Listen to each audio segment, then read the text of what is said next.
Welcome, brave souls, to the chilling depths of horror and detail, the realm where the shadows whisper ancient secrets and nightmares come to life. I am your guide through the darkness, and on this channel, we delve into the spine-chilling world of cryptids horror stories that will send shivers down your spine. First story. Statues of Jesus have killed my entire family. My great-grandfather was not a good person, by any means. In the 30s, my country was under the iron grip of a violent dictatorship, and it's with great shame that I have to say he was deeply involved in it. My great-grandfather was a torturer and murderer working for a state that violated human rights and massacred its own population on a daily basis. Ironically, he was a very religious, Catholic man, and seemed to think there was no contradiction in going to the Mass in the morning and then going on and killing people in the afternoon. In the 40s, when the dictatorship was being toppled, my great-grandfather felt the cold breath of justice on his neck, and being a devout Catholic man, he had been telling all his dirty deeds to his priest. He then did what he did best. He kidnapped the priest, executed him, and dumped his body in the same woods he had dumped all his other victims. In a weird way, my great-grandfather escaped human justice, but not the justice of God, or if not God, whatever has been slaughtering his descendants since then. No one denounced him, and his name was only publicized to be a ruthless state-sanctioned killer many decades after his death. However, even if most never knew who he really was, apparently someone did. He was found violently murdered a few years after the dictatorship was no more.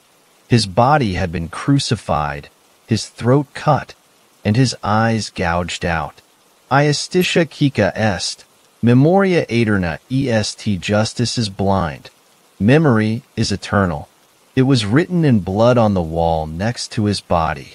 Yes, his body was in the church that the priest he killed used to preach, next to the altar, in the place the statue of Jesus used to be.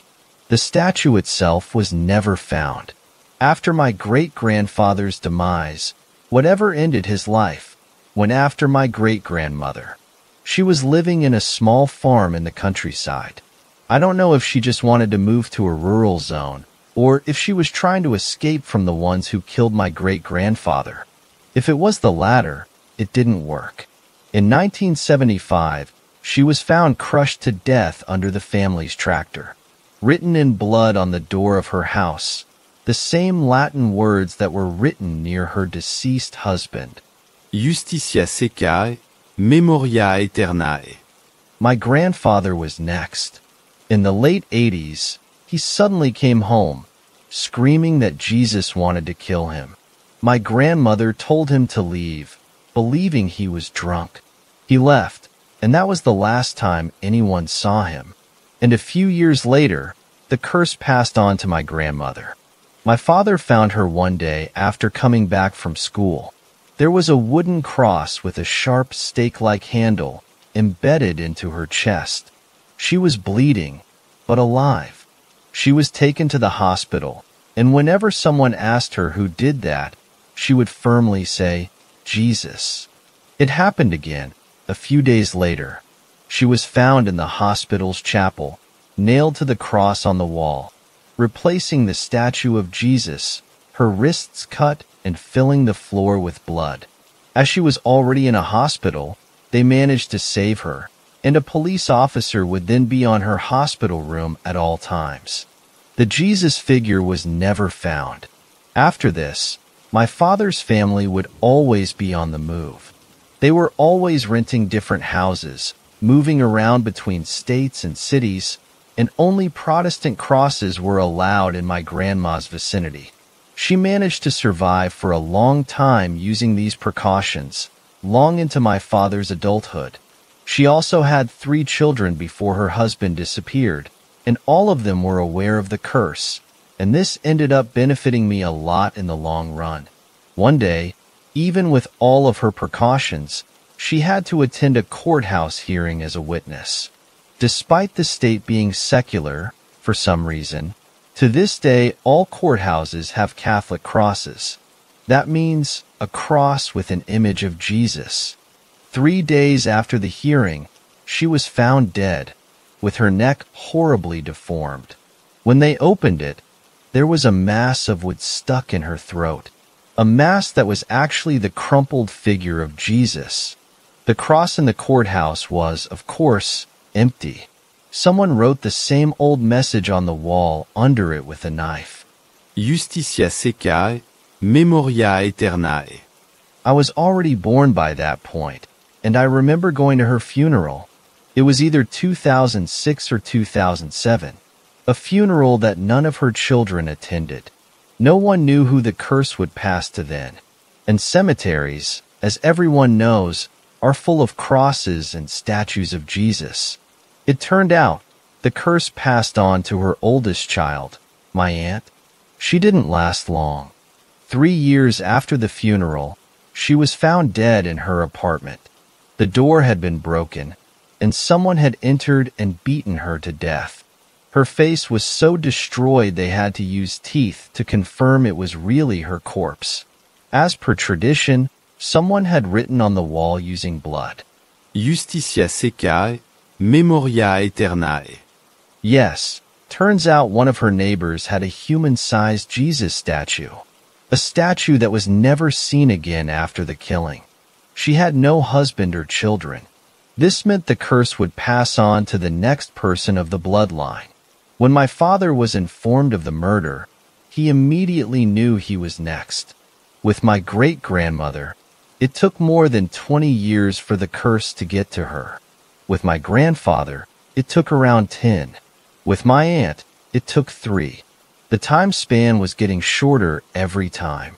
If the pattern kept that way, he imagined, he'd have around a year or 2 at most before an angry Jesus statue was on his doorstep intending to kill him in a gruesome manner. After that, it would be my uncle's time, and then my mom, and finally, me. My father had a smart solution. He sold everything he had, bought a boat, and sailed away. I would only see him once or twice a year after this. During my birthday and his birthday, he briefly anchored his boat, and we went over there to see him. But as much as my mother loved him, she couldn't handle this type of long-distance relationship. They ended up divorcing, and my mother started dating another man, a very wealthy former federal agent. Maybe this would free her from the curse after all. Well, it didn't. I don't know how my father died, but when he stopped showing up, we figured that either Jesus had caught him or something equally bad happened. Regardless, when my uncle was found crucified in the ceiling of his office with the message Iustitia Quica est, Memoria Aeterna est, carved on his chest, we knew 2 things. 1. My father was dead. 2. The curse would soon be passed on to either me or my mother. My mother decided then to live the same way my grandmother did before she passed away. She bought a trailer, a shotgun, pistols, and started teaching me how to shoot. From then on, I would live with her and my stepdad on the road, never spending more than 3 days in the same city. And yet, we had close calls. Once, while we were sleeping, the windscreen shattered, and I saw a very familiar man-sized figure entering the trailer. It moved its limbs, but it didn't blink or move its head. On its hand, it carried a large shard of glass. The Jesus statue headed towards my mother, ready to stab her. I grabbed one of the pistols and shot at the figure. The arm carrying the shard fell off its body, but it quickly crouched, grabbed the shard again, and once again moved towards my mother. My aim was not very precise, and I did not hit it this time. It managed to stab one of my mother's hands, cutting off 3 fingers, before my stepfather blasted the thing with the shotgun. We then grabbed the still contorting limbs and pieces and burned it all. There was also another time that we came even closer to dying. My stepdad was driving the trailer when out of nowhere, an out-of-control truck came at a very high speed behind us, almost crashing into our back. Stepdad quickly skidded, almost overturning the trailer. For a few inches, we avoided the truck obliterating our vehicle. The truck violently crashed into a car that were in front of us in the road, causing an explosion, and the crash caused a lot of oil on fire to spread around the road. My mother and I grabbed our guns, knowing this could very well be the work of the curse. And indeed it was. From inside the burning truck, a wooden man-sized figure of Jesus came out, burning in flames and covered in oil, blood, and debris. Stepfather quickly pressed the pedal, and soon we were getting away from that place as fast as possible. What we didn't count is with how fast it was able to run.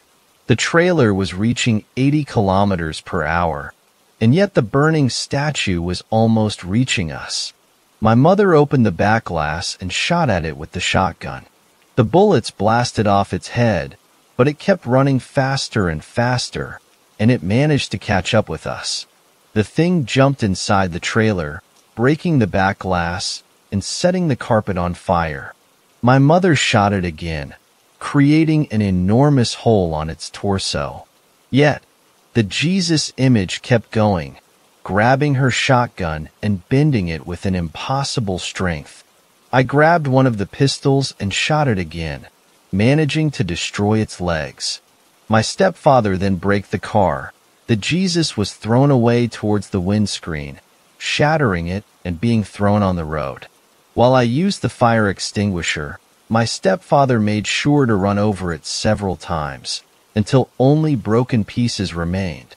After this incident, my mother decided to leave me on my stepfather's care and said farewell to me. We already had cell phones by this point, so I kept on constant contact with her. Every day, she called. She would tell me how the attacks were getting more fierce and continual. The curse was intensifying, trying new tactics to get her. Disguised statues, multiple attackers, even one armed with a rifle once. She lasted for years. I managed to build a life for myself. I have a stable job, an apartment, and a girlfriend. But 7 days ago, she simply sent a message saying, "I'm sorry." Yesterday, when the police knocked on my door, I was already expecting the news. What I didn't expect is how fast the curse would move on this time. They weren't knocking to tell me my mother had been murdered. They were knocking to tell me my stepfather had been brutally murdered. He had been stabbed more than 100 times, and someone wrote with blood next to the body, "Iestisha Kika est, memoria aeterna est." There will be no 20, 10, or even 3 years for me. The thing is probably already coming. I broke up with my girlfriend, and I pray this will be enough to save her. Maybe there's a way to break the curse? I sincerely doubt I have enough time for that. Even if I'm terrified, I can only hope that the curse ends with me. I don't have the same willpower or strength my grandmother or mother had. I don't think I'll last a single encounter with the statues. Second story. Encounter on a hill. On the night this happened, I had been in town, and I had agreed to go home with my friend, mostly because I'm a bit of a weirdo and don't like getting taxis on my own. But on this particular night, my plan backfired as it turned out she had brought her bike to the night out. So rather than manning up and just enduring a 10-minute social interaction with a stranger, I ended up having to walk my ass home with her, which takes about an hour-ish. Now, she lives at the very bottom of a hilly area, so whenever I'd end up walking home with her, I'd usually try to puppy dog eyes my way into a sleepover for 3 main reasons. A, I was tired, lazy, and didn't want to have to walk all the way up to mine, which was at the very, very top of the biggest hill. B, sleepovers are fun. And C, the further up my hill you go, the weirder people tend to get. Down where she lives is pretty nice and well off mostly, but up around my house things can get a bit rougher. So walking up there alone at night wasn't my favorite thing to do. Unfortunately, for whatever reason, either I wasn't able to stay or I decided that I just needed to get home to my own bed that night. I ended up not staying and I set off on my journey back to my house. The first half of the hill isn't that bad, really. The street lamps illuminate pretty much everything, albeit in an off-putting orange glow, and the roads are wide. There's not many places where people could hide, and although there are almost never any cars around that late at night, the presence of the main roads gives a sense of security. You could almost convince yourself that someone would miraculously drive by right in your hour of need. Failing that, at least if you were to be stabbed or beaten to a pulp, there'd be a CCTV camera catching all the action from nearby, hopefully catching your good side in the process. All this means that when I walked through this section on that night, I didn't feel particularly on edge. I zoned out while I walked, aided by the white noise of the wind, the buzzing of the old street lamps, and the soft roar of the cars in the city far away. This ambience carried me all the way to the foot of my hill. Here walls and houses close in on the road, making it feel narrower and muffling the sounds of the night. There are far fewer street lamps to give off that comforting buzzing sound, and the wind doesn't make it down to street level. The tall trees along the paths on either side create dark passageways that you can barely see into from outside, and there are numerous dark alleyways that run off into other estates along the road. The silence always forces me out of my thoughts and focuses me on my walk. It's just completely quiet. You can barely hear the wind, and something about that silence always feels off-putting to me, almost predatory in nature somehow. My mind always circles back to the feeling that something is there, that something could hear me if it were listening. To that end, I always find myself focusing on my footsteps, which sound heavy in the quiet. I chose to walk on the right-hand side of the road, along the path most heavily shaded by the trees. There's a section of the path that dips down a bit, bringing your head just a bit above road level, and it was right as I reached that point that I turned my head to the left and saw him. There was a man standing right in the middle of one of the side roads, facing me. My shoes made a scuffing noise against the ground as I stopped almost involuntarily, like a startled animal. It was so odd that I was more intrigued than anything else. I mean, a person standing in the middle of the road is excusable enough. We've all done it. But he was standing in the exact middle of the road, on his own, and he wasn't moving. I looked at him for a while, and he just did not move at all. He was completely still. And the way he was standing was strange as well. He was ever so slightly hunched, his legs just a tiny bit bent, shoulders forward, elbows out, hands in. It seemed an unnatural way to be standing. I tried to make out his face or any other details about him, but he was backlit by the lights in the estate behind him, and he appeared to me just a black silhouette, just the outline of a perfectly average-looking person, a bit broad-shouldered, but really nothing out of the ordinary. I realized that my position within the darkness of the trees might be preventing him from seeing me. I mean, surely if you were a normal person with any normal reason to be doing what he was doing and somebody walked up, you would stop and move on. And if he was looking for somebody to jump, then he probably would have called out or come over, but he just stood there. I didn't feel like he could see me, but the longer I looked, the less sure I became of that. And the more I felt like it really didn't matter. Any normal person, whether they were aware they were being observed or not, would have given some sort of clue as to what they were doing by now. I was sure of that. I suddenly thought that maybe he might be a mannequin or a cardboard cutout left there to scare people, something like that. I looked a bit closer, focused on his shoulders, but sure enough, they were perceptibly heaving, like he was taking deep, heavy breaths. At this point, I started to get a bit disturbed, so I started walking again and continued up the hill. The interaction made me nervous, and I kept looking back over my shoulders the whole way up. I'd look over my right shoulder, then my left, then turn around fully and scan for a second, then continue walking. I continued this routine for a while, But by the time I reached the top of the hill and started into the estate where I lived, I had mostly calmed down. There were plenty of weird people around, and he hadn't actually done anything wrong. A bit strange, sure, but not really a big deal. Something about being in my estate always makes me feel safer, like nothing could happen to me on my home turf. So I settled back into my thoughts as I walked this last stretch.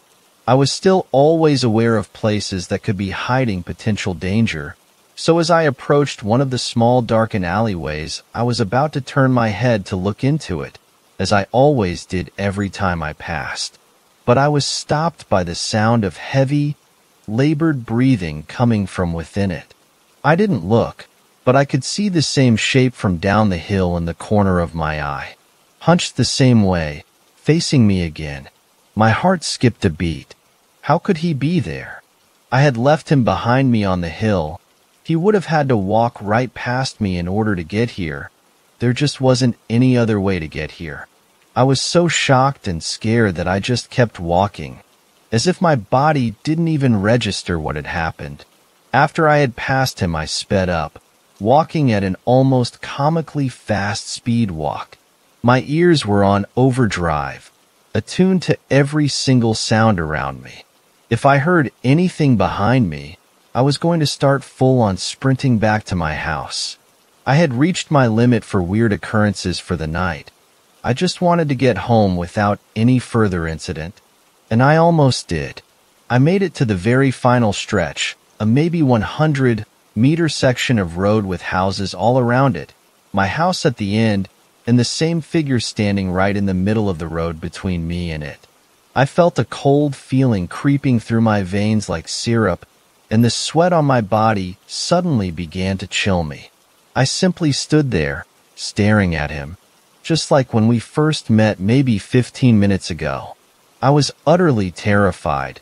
I couldn't think of any possible rational explanation for what was going. I had passed him twice now. He hadn't moved, hadn't passed me, and yet here he was again, standing just as before, breathing just as before, and looking right back at me. I was there for quite a while, thinking about what to do. I would begin to approach, back up, try again, only to become too scared and retreat once more. I paced back and forth, and all the while he watched me.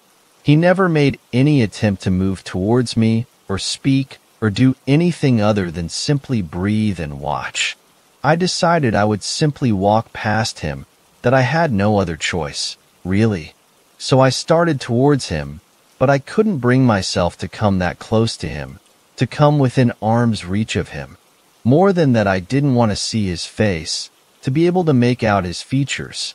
Every time I had seen him, the lights behind him had made him appear pitch black, his features indistinguishable, and I had begun to feel like that was merciful on the part of the lights.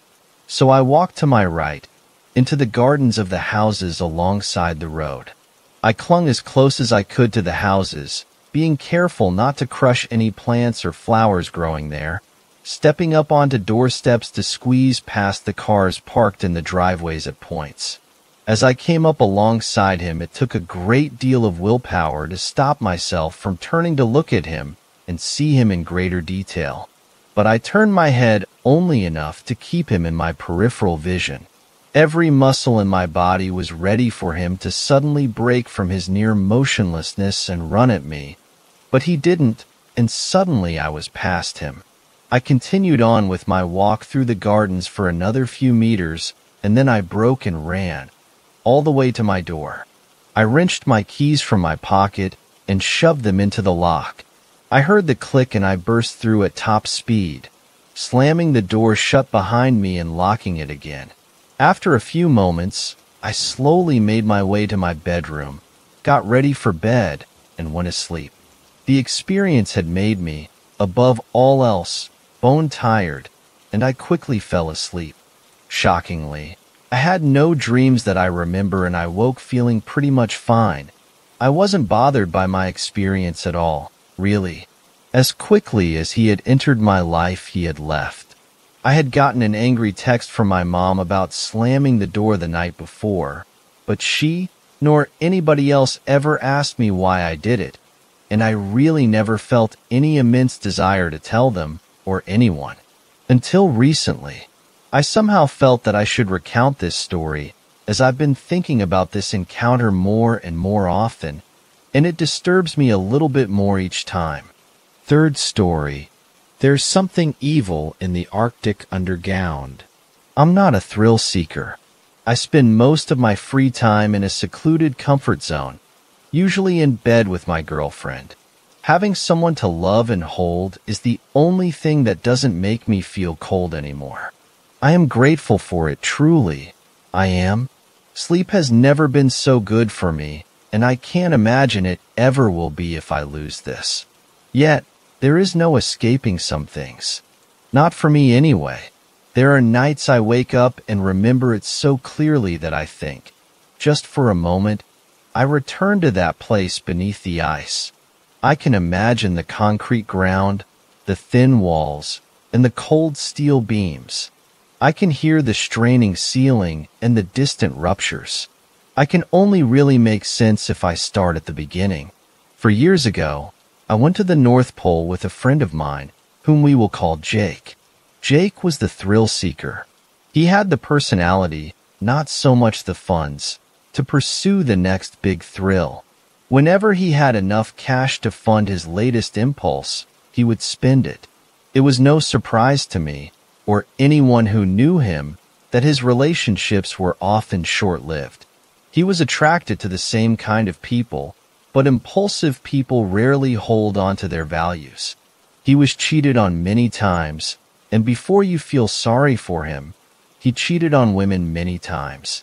Eventually, it reached a point where his friends could be counted on one hand. Against my better judgment, I was one of those friends. He called me up one day to tell me about this big opportunity to see polar bears in northern Canada. I was interested.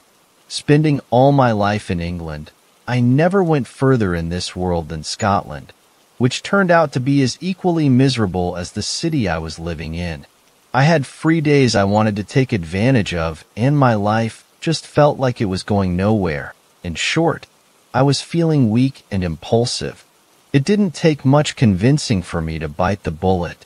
Jake screwed up most of his life, but at least he had some good photos to show for it. I needed something like that to look back on, even if it filled me with regret. "Screw it," I said as I FaceTimed him. "Let's go see some polar bears." "Hell yeah," Jake said. "We leave tomorrow." "What?" "I need to get tickets. All covered. A guy I met will fly us there. Only a small stop in Greenland, then we will bounce to Canada. Or skip, whatever. Pack warm, but pack light." "Oh, shit. I think I have some clean clothes. When will you pick me up?" "About 2 in the morning," Jaxie said, as if that didn't make my heart drop already. "Plane leaves at 3:30, so, yeah." Asterisk. Taking the cheap, easy route isn't always legal. The less said about the flight arrangements, the better. I just trusted the fact that nobody would check our passports when we arrived, and luckily, they didn't. I guess if you know people, there are a lot of things that are never checked or recorded. One thing I knew for sure, I would be going back the usual way. The plane we were in was like a small mail plane, just boxes of envelopes and hard cases. It was also cold. No prope insulation, no prope seats. We spent our flight shaking in blankets that Jake's friend gave us. Once off the plane, we were guided through the small airport until we made it into the town itself. Free and ready to find transport to our first destination. I let Jake guide me the whole way, and I will say this much. He knew how to make it look like it was all planned. We found a nice place to stay. We saw the polar bears, and we saw beautiful mountains and forests. I guess I never really knew anything about Canada. I just imagined cold, gray cities with cold, gray people. "Nah, that's Eastern Europe," he told me. "Canada is great. Good food, friendly people, beautiful country. If you go to the right places." Speaking of which, I said as I looked through the photos I took at the polar bear reserve. Where to after this? I have 2 more free days until I have to go back to work. Can't you call in sick after that? There's still time to warm up in Mexico, mi amigo. Jaque, por favor, no more sketchy flights. Let's just make the most of tomorrow, then let's head home. Okay? There's nothing really in range, you know? I mean, we could try ice fishing in this cabin my old girlfriend has. Better still, we can rent some snowboards, go to the dash. I will take the ice fishing, thank you. Asterisk. It was chaos. Not being locals, we didn't pay attention to warning signs or the news. We rented a truck with these chains wrapped around the tires and started our journey towards the cabin. The weather was ballistic and visibility was low. The whole time I was worrying if we would ever make it back to the town we left, let alone the cabin. Jake tried to stay upbeat about it, but it was clear he was worried as well. We turned off real roads onto a dirt path through the forest, but that too was getting covered in thick snow. We listened to the radio, mostly country rock which would only be played in lousy bars. It did little to ease my nerves. I just kept refreshing the news portion on my phone, hoping a connection would get through. We should be there soon, Jake said with a smile, turning the truck just in time to avoid a tree. I recognize this area. So do I muttered. I've been seeing snow-covered forest for the past 20 minutes. My words must have started it. Light sarcasm to break the karma camel's back. The truck continued for a few more seconds, then there was this sudden, lurching drop. The side of the trick I was on dipped noticeably, then rose before it ground to a halt. I looked at Jake, and he looked at me. I sat back as he tried to get the truck to keep going, but it was beached on something and the ground was too slippery. It needed all 4 wheels on the ground and the back left tire. We both got out of the truck, the sheer wind cutting through our jackets as we walked to the back and examined the large rock. It was jagged, its point pressing against the frame, but not by much. Just need a little lift and it will get off, I said. A careful lift, Jake clarified. I didn't pay the insurance. Why do you care? You didn't show them any ID and paid in cash. I actually did show them my ID. It was necessary, you know? Jake looked at me nervously. My face felt that much colder. What happened to not leaving a paper trail? I questioned him. There wasn't any time to shout at him.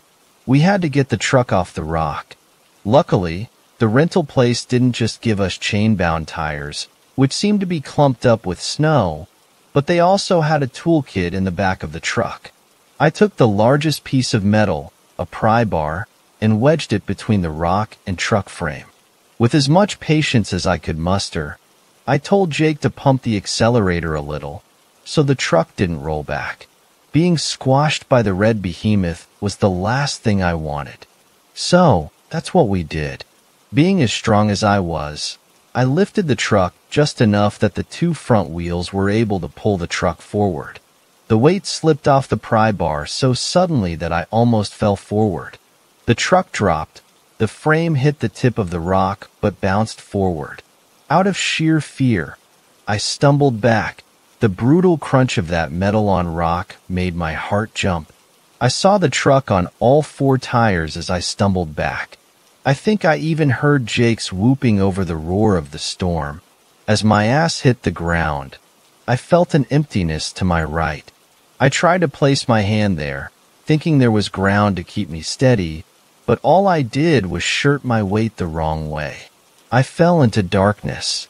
I heard the whistle of wind above me, but also the rush around my ears as I fell.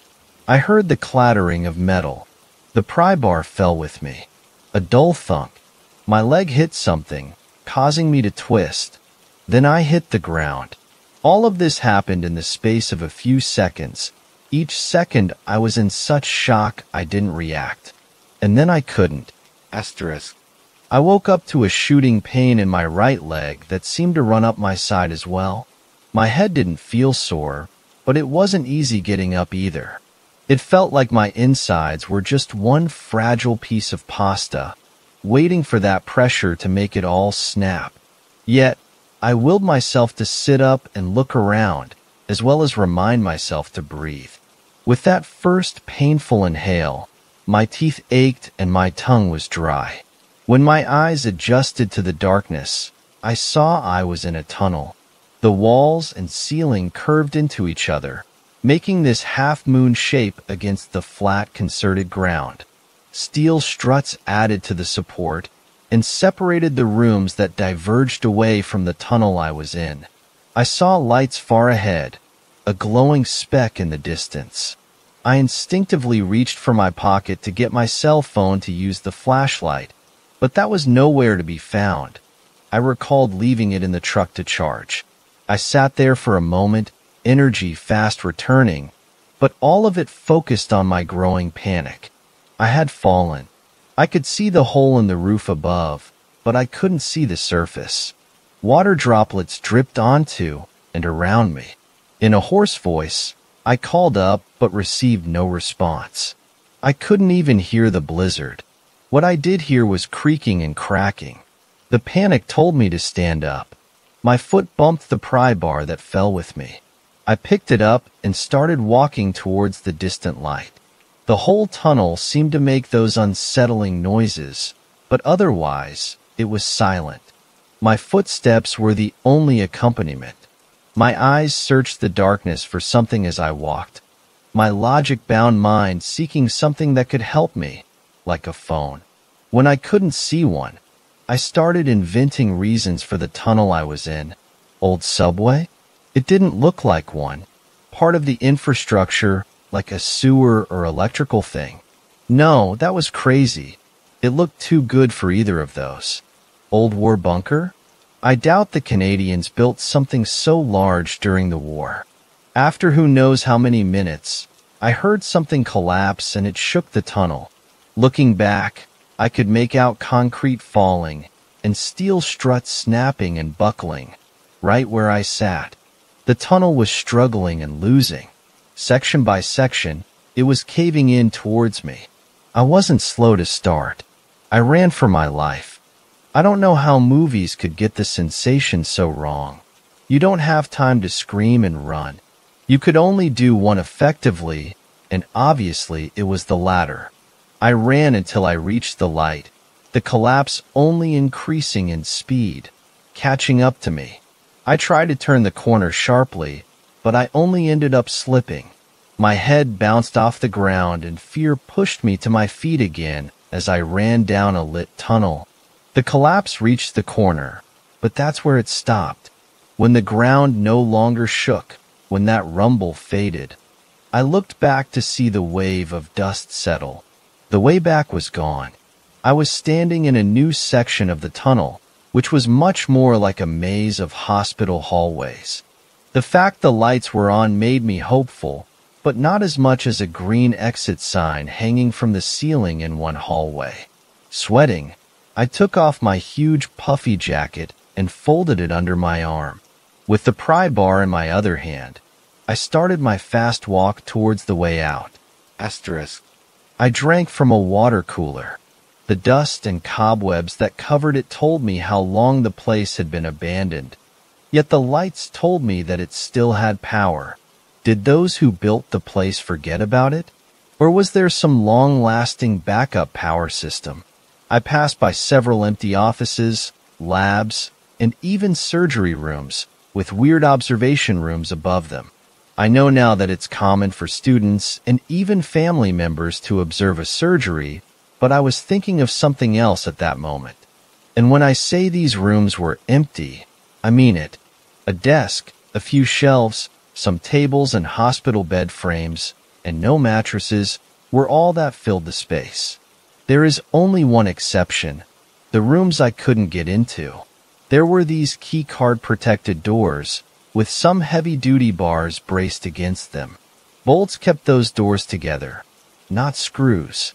On every one was a gas mask symbol. Airtight chambers for different kinds of experiments, I guess. While I searched, I continued to hear the groan of the pressure above.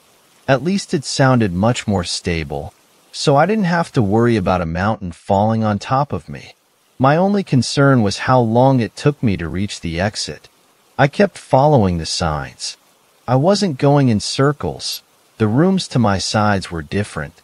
I tried to not let my imagination play tricks on me, like making sounds that weren't there, or that I saw people, maybe even a head, staring at me from around a distant corner. That seemed to happen a lot more than I care to admit. What settled my thoughts was an obstacle. A door with chains, but not on my side.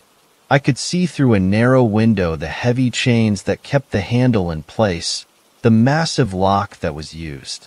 I opened the door as much as I could. It was just enough to fit my pry bar. I looked around.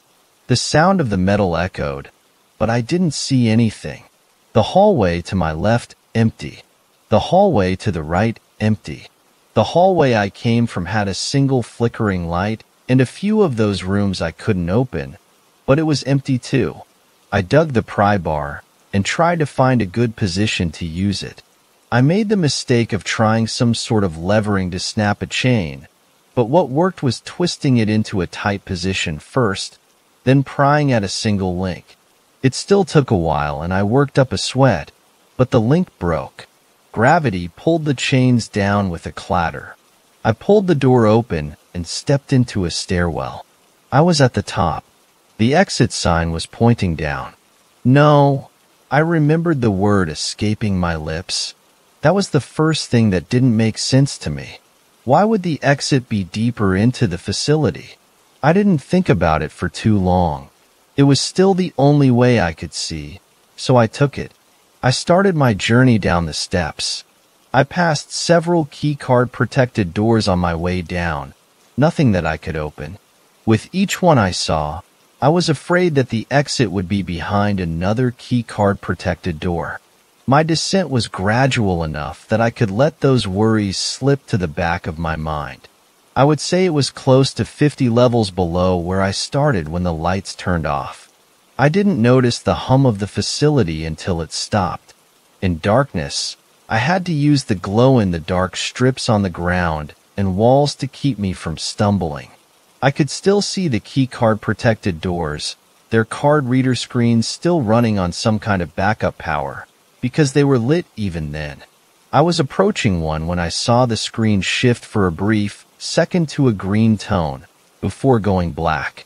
Before power ran out completely, a mechanical sound could be heard, and there was the sound of the seal around the door being broken. The door shifted open slightly as the seal broke, but went no further. My heart was pounding. The door appeared so much darker, the yellow gas mask symbol looking a lot more threatening. I became painfully aware of how loud my steps were when I heard something shift beyond the door. My mouth was open.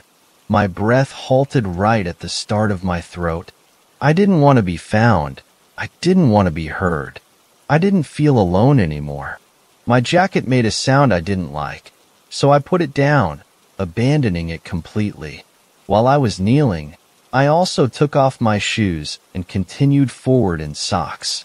I held my shoes in my left hand, while my right hand held the pry bar like a club.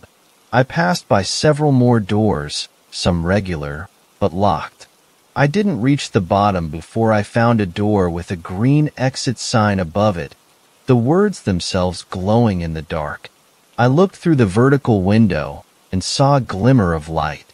I reached for the handle and pulled it open. No locks.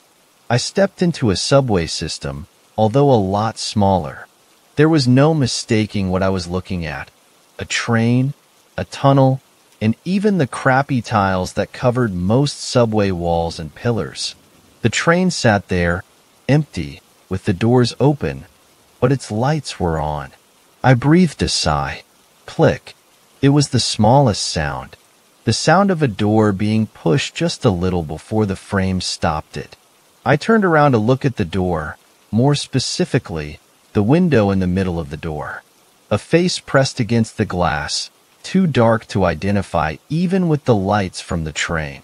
Yet, I could see its eyes, and those eyes told me that it wasn't human. Reflective, like that of some kind of predator. Those eyes were so glossy, yet murky. They reminded me of a fish's eyes. I took one step back, my breathing halted by shock now. I whined as I coughed to breathe. My body never struggled that much to function since I was a kid. It got a lot worse when the creature hit the door. It wanted to get through. I count myself as one of the luckiest guys in history, and the door was one of those push-pull doors. The sound of its strikes grew louder, encouraging me to move faster as I ran towards the train. Once inside, I saw that the seats and everything were bare minimum. Public transport looked better than what I was standing in. I ignored the fact it reminded me of the plane I shivered in to get to Canada and just ran towards the controls at the front. The driver's seat was a basic metal chair with a set of flick-button controls, levers, and a number system I didn't understand. I played with the dial and the number changed, counting up and down, the lowest being 5 and the highest being 55. I was panicking, my hand dancing above the controls, not sure what to do. I heard something breaking. I don't know if it was the door or the frame it was attached to. I just knew that whatever was beyond it was out. I saw a button with the door symbols. I pushed it and watched the train doors shut. The soft sound of the rubber seals meeting was comforting, but not the sound of fleshy thumps hitting the doors. I turned back to the controls, scanning them again, then noticing a paper stuck to the wall. It was an information stick, mostly torn and rubbed away. I saw rows and scratched out names and numbers. Only one remained, a set of numbers saying 45. It was all I had, so I trusted my life to it. I played with the dial until the number said 45. I then started pulling levers and pushing buttons. I found more buttons on the side of the panel as well. I was cautious about some, but the sound of glass breaking pushed me to take a chance on them. The train hummed to life and then lurched forward. When I turned around, I saw the door closest to me shaking, being slowly pried open. I dropped my shoes and approached it with my pry bar. Hands curled around the inside of the sliding doors, if they could be called hands. It was like a pair of talons, too dark, bone-like hooks for fingers. With the realization that I was going to die if I didn't do something, I lifted the pry bar and started beating on the claws. I heard a scream, bird-like. It reminded me of an eagle. It was being drowned out by the sound of the train's grinding wheels. The train sounded like it was struggling. I didn't have time to address it. The door opened a little wider, and an entire arm thrust inside and reached for me. One of the claws scratched the back of my hand. It was trying to grab for me, and hitting it with the pry bar didn't work. I shifted the position in my hand and brought the jagged part down towards its forearm. The metal wasn't razor sharp, but still sharp enough to break the scaled skin of the creature. The screeching scream was much louder, and it withdrew its arm. I turned back to the controls, trying to make sense of why the train wasn't going any faster. I then noticed a lever that wasn't all the way up. Pushing it, I realized it was the brake lever, and the train sped up. I heard thumps all along the train going towards the back, and small screams all the way. I tried catching my breath. The only sounds I heard were that of the train charging onward.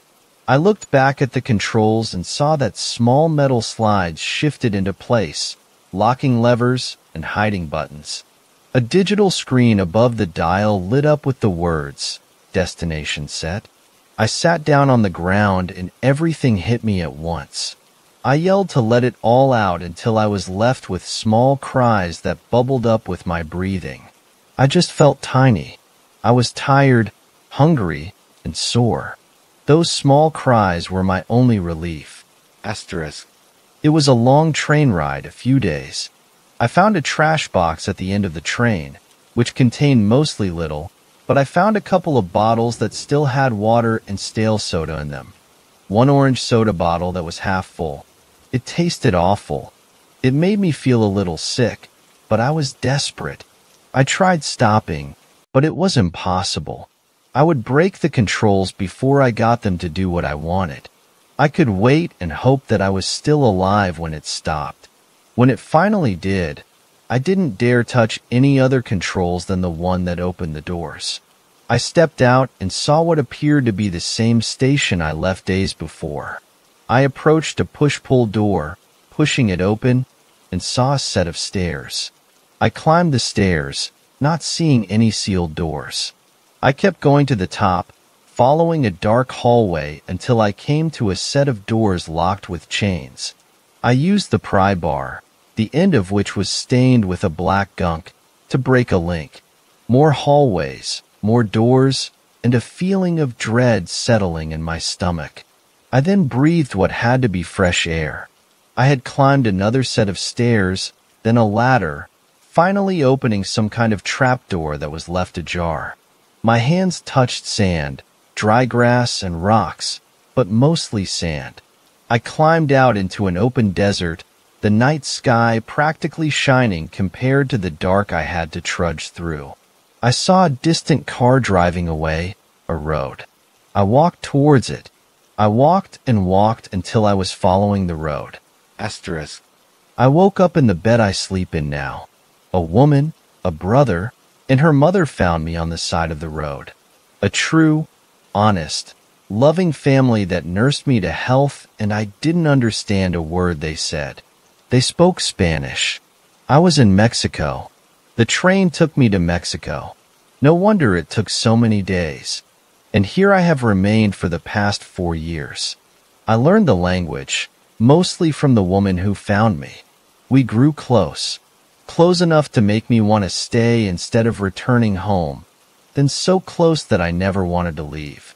I contacted Jake and told him I was still alive. He visited me to make sure it was me. Technically, I shouldn't be here, but I shouldn't have been in Canada, the Arctic, or that underground facility either. I am happy here. I'm happier than I was in dreary England, although I do sometimes miss it. I'm leaving this experience with you. Maybe with it out there, someone else can take it off of me. Maybe just talking about it like this will be enough to help me escape those nightmares. Fourth story. I asked the kid I was babysitting, "What do you think lurks out there in the forest?" He responded with my mother. I've been babysitting all summer in order to make some extra cash.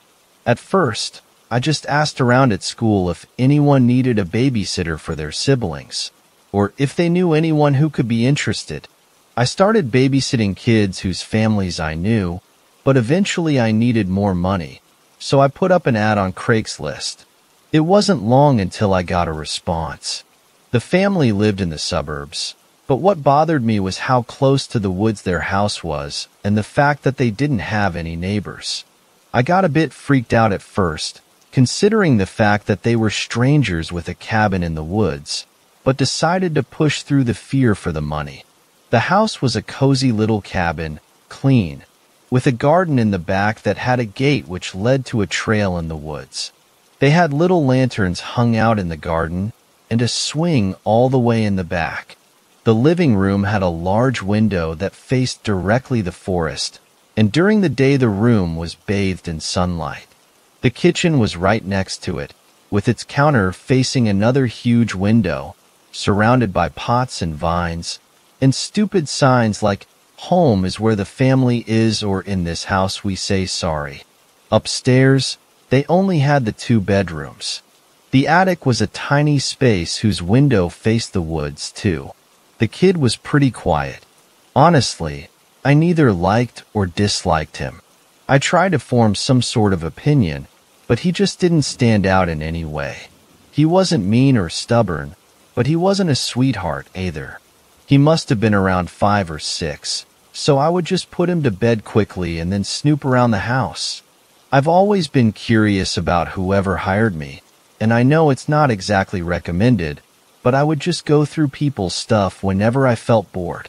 It must have been around midnight that night when I slowly pulled out one of the drawers in the main bedroom. This one had all types of trinkets, coins, notebooks, pins, buttons. This family liked to collect useless stuff and let it hang around the house, and I liked to explore it. As I was studying this little ceramic statue of a horse, I moved it around, noticing the moonlight hit its porcelain from different angles. I debated whether to just take it or not. Would they even notice? My chest tightened and my mouth opened. The horse was no longer bathed in moonlight because this huge shadow had covered it and was dancing on its porcelain. Looking around a bit, I noticed the shadow took up half the room. I could not make out the silhouette or what could have made it. It just seemed so unexpected that fear crept up to me and froze me. Someone was at the window. I know it could have been a bird. That's the rational explanation. And I could have solved all this doubt by just looking up. But I didn't. Because, what if it wasn't a bird? I stood still for so long, not knowing what to do, until it passed, and the horse was lit up again by the moonlight. I breathed a sigh of relief and put the horse in my pocket. I didn't know at the time, but that would have been my first contact with it. Something made me stop snooping around and just get downstairs. I turned on the TV and curled up on the couch. At one point during the night, I heard creaking upstairs. I know it shouldn't have freaked me out so bad, but I still got scared, so I went to check it out. The house was dark and quiet, and the two bedrooms facing each other were empty. Empty. Where did the kid go? Jason? My voice pierced the silence, and I felt like an intruder, destroying the quiet of the night. Jason, where did you go? I kept having the feeling of being watched, so I turned around, fixated on the attic door, which was now opened. My instincts kept telling me to just leave, but my head, now spinning, refused. What if we had an intruder? What if he'd taken Jason? If I had just looked up at the window when the shadow passed, now I'd know what I was dealing with. If I just had the courage to face it. My voice sounded a lot weaker than the first time, but I still had to try. Jason? Yeah. The response was almost immediate and coming from the attic. Odd. What was he doing there? I put my foot on the first step of the stairs. What are you doing there? It's really late. Your parents are going to be home soon. Step after step, I tried to readjust my eyes to the darkness. The attic was really dark compared to the rest of the house, and I could make out a ray of light that traced out this tiny silhouette. Jason, are you there? What are you doing? You're freaking me out. I finally reached him and put my hands on his tiny shoulders, but he didn't respond. He was just staring out the tiny window into the woods. What's going on? I asked. What are you looking at? I sat next to him and stared out the window at the woods. There was a portion of grass beginning from the house, pierced by trees. The farther you went, the denser the trees were, until you discover you were completely surrounded by the woods, unable to see the sky from how tight the branches closed around you. The forest commenced from the garden and swallowed the horizon like a dark mass, blending with the sky. The window framed this darkness, this suffocating emptiness, and made me feel as if we'd reached the end of the world, and, had we dared to venture into the forest, we'd just fall over the face of the earth. And there stood Jason, just staring.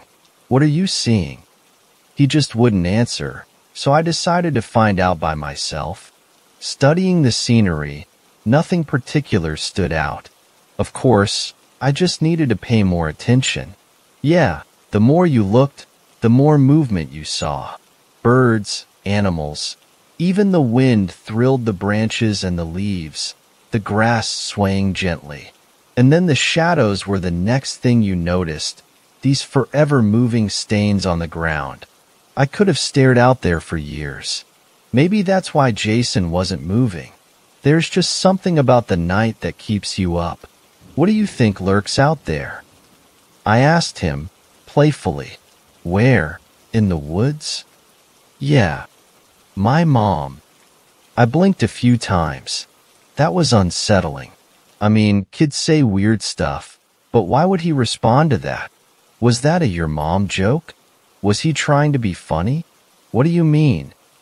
What does lurk mean? Oh, lurk means, well, when you wait or move slowly in the darkness because you don't want to be seen. So, like, hiding?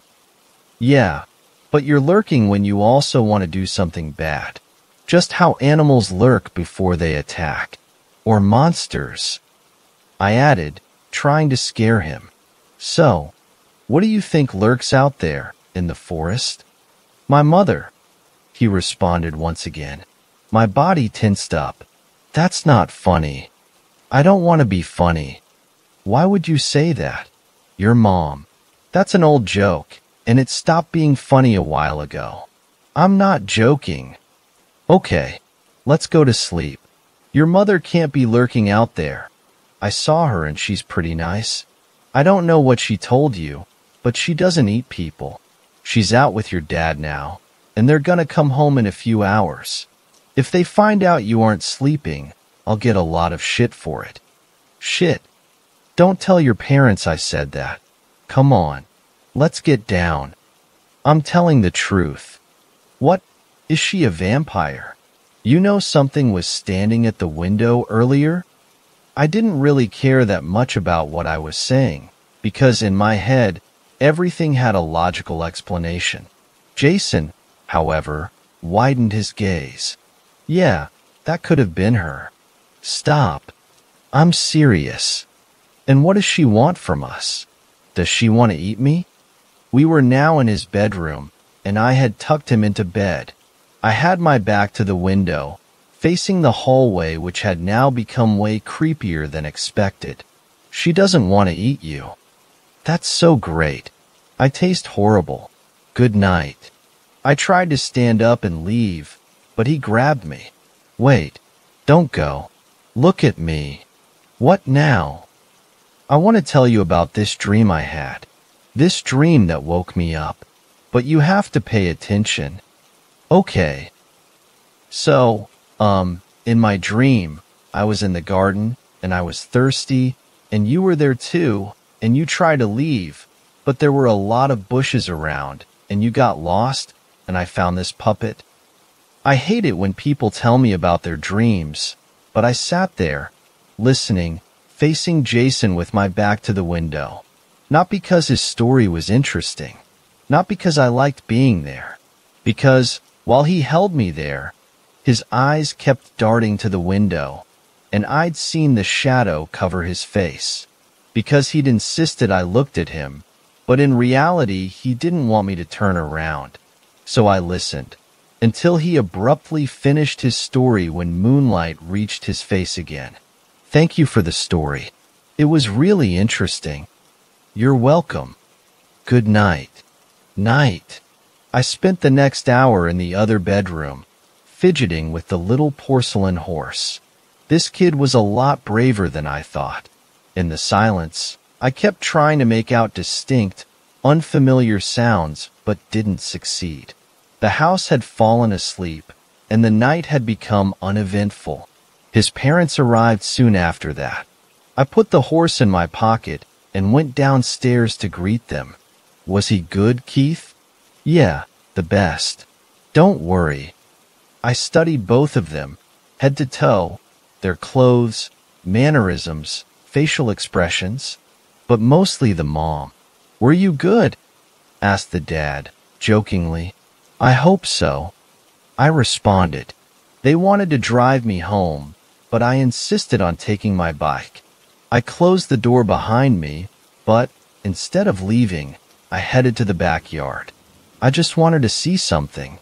Climbing on the fence, I made it on the roof of the porch, right next to the bedroom window, hoping to see some signs of something, anything. The window was covered in scratches, but nothing gave out what had been there. I stood there for a while, I don't know why. The parents had gone to sleep, and Jason was probably asleep in his room, too. I studied the garden from that angle, then the woods, as quiet as a mouse. Then the room where the parents were sleeping. After that, I don't remember how I got home. I don't even think I took my bike, just ran frantically until my legs bled. I didn't even scream. I didn't look around or stop. Just ran until I reached my house and banged on the door. My mother answered, annoyed, and I ran past her, right to my bedroom, covered myself in my blanket, and started typing this. Because, while I was watching the parents sleep, something had caught my eye. In the hallway, what I had though to be a coat hanger moved all of a sudden. It had been standing there so still. I hadn't even bothered to notice it, until it disappeared out of my range, then appeared again. This bony, twisted silhouette dragged itself into the bedroom and stood right next to the mother, who was sleeping.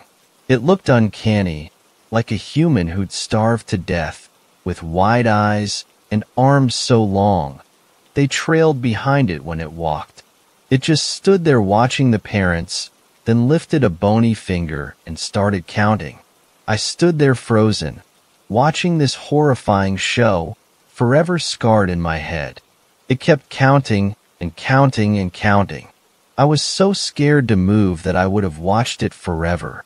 It wasn't until something else happened that made me break into this exhausting run. It saw me. Fifth story. I gave the bell demon my best friend's voice. In the summer of 1998, I gave the bell demon my best friend's voice. Yesterday I heard it again for the first time in almost 30 years. I spent a lot of time at my friends' houses. I know it must have killed my grandpa that I spent so much time away from him, but I was a selfish kid and just wanted more. Better. It ate me alive. At 17, I think my every waking moment was consumed by jealousy. All I wanted was what other people had. Robin, my best friend, and I used to spend hours on the phone or texting one another on our brick-old Nokia phones. I loved her with my whole heart, but I hated her a little bit too. She was the sweetest, most generous soul I've ever known, but she had everything. 2 parents that loved her, a nice house in the suburbs, the right clothes, the right makeup, and a brand new convertible that her parents had bought her for her 16th. She was also the only reason I had a phone, any contact with the outside world at all when I was home. Her parents paid for our plan, something to the tune of $150 a month for one of us. Anything for their baby girl, though. I would sit on my porch at night battling moths while she perched on the edge of her pretty pink bed in her air-conditioned room, both of us talking about our futures and what we wanted. It used to kill me that all she wanted was a family. Her parents were going to pay for her to go to college for any degree she desired, but as far as she was concerned, it was just an avenue to meet Mr. Right. She wanted a good husband and 2.5 kids stat. What a waste of a life, I thought.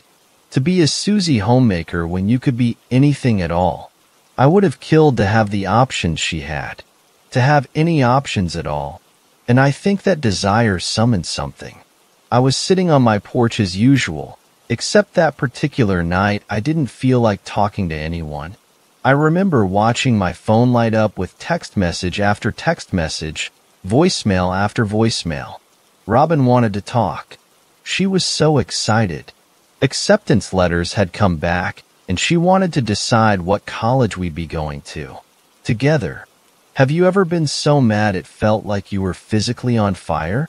Like the back of your neck and your ears were burning, the base of your throat and scalp felt tight, like your ribs were squeezing your lungs? I was incandescent with rage when the light spilled across the porch steps. It took me so long to notice it. Actually, I think it was the moths that did it. I noticed I hadn't been swatted by one in a minute. I looked up just as I heard it. There are so many sounds that are perfectly normal with context, but without can put one's hair on end. The cry of a loon. the whistle of reeds, the bugle of an elk, the wind rustling in dry grass. In the dark, the dead of night, without explanation for them, a body to pin them to, they could be eerie, frightening, even. Add a little accordion music to those?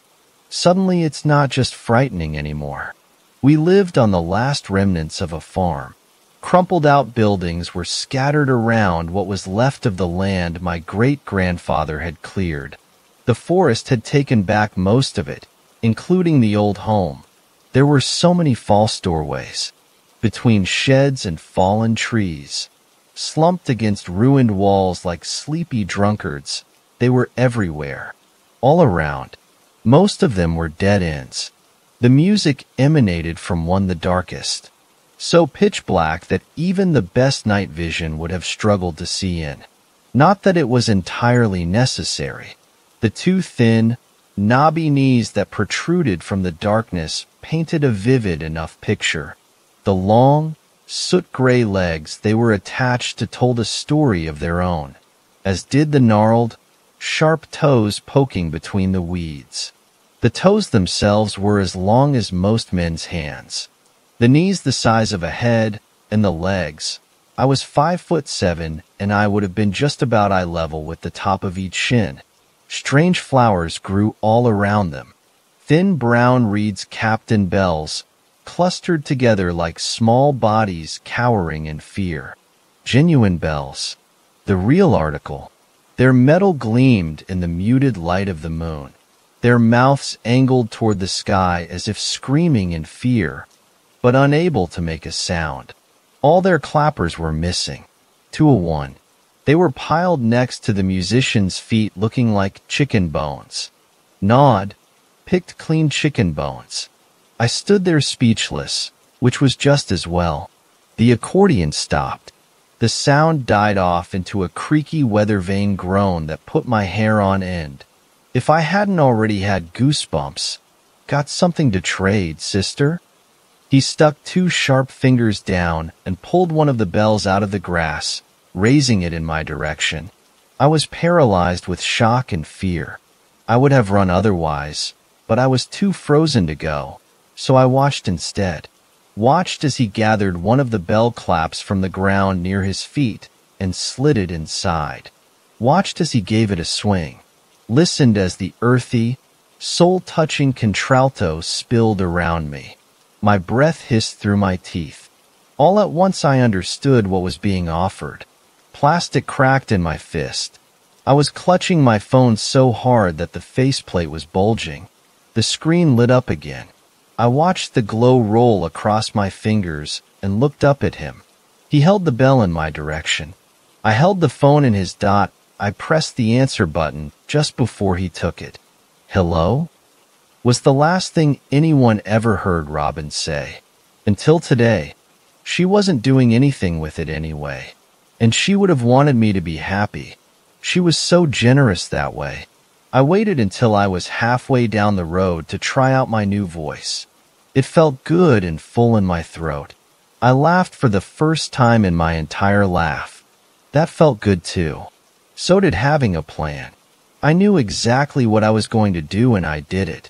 I found a local radio station 2 states over and worked my way up to doing commercial voiceovers. I was good at it too. I could make anybody want anything, believe anything. I could have started a cult, but I wanted a career with longevity. I only looked back twice. Once to send my granddad a check and his truck back. The other time to look up Robin's obituary. After a quarter century, I really thought I'd gotten away with it. But this morning I had a nasty fall at work. I woke up about 6 hours ago to a pretty blonde lady checking my phone. When I looked at her and tried to ask what had happened, she shushed me gently and whispered, "Don't worry, we're going to make everything right," in my best friend's voice. She says she's my patient advocate, that I was assigned to her because I'd hurt my throat in the fall. I tried to call for help, but my voice is so weak. I can hardly hear myself speak anymore. I think the nurse is slipping me something anyway. I get so dizzy anytime I try to get out of bed. I've tried using the call button, but all it does is play the Nokia ringtone on repeat. I think I'm losing my mind. I asked her for help, for someone else, anything. All she did was hand me this cell phone, but suddenly I can't remember anyone's number except my own. And hers thought there's no one to call anyway. No one left to text. I logged onto this website as a kind of Hail Mary because I can feel my sense of self begin to slip. I don't know what's going to happen to me, but I think losing my voice is only the beginning.